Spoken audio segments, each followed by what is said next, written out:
چینی چاکم کنی، سپس زنده زیر خاکم کنی، باز از صفحه دنیا پاکم کنی.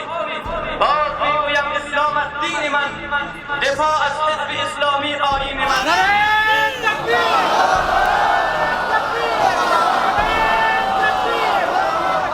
ښاغلي ټرمپ ته وایي چې که همت لرئ او زور در سره او په خپل زور ډیر غرئ نو له پوتین سره خپل زور وازموئ، نه له مظلوم افغانانو سره.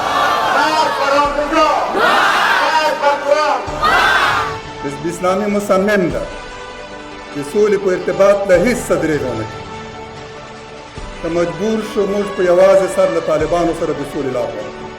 انتخابات پر از تقلب،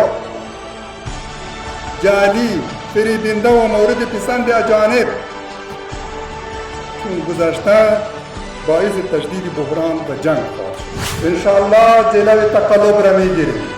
کشور حزب اسلامی آزاد کرده و حزب اسلامی از این حالت دردناک نجات میده.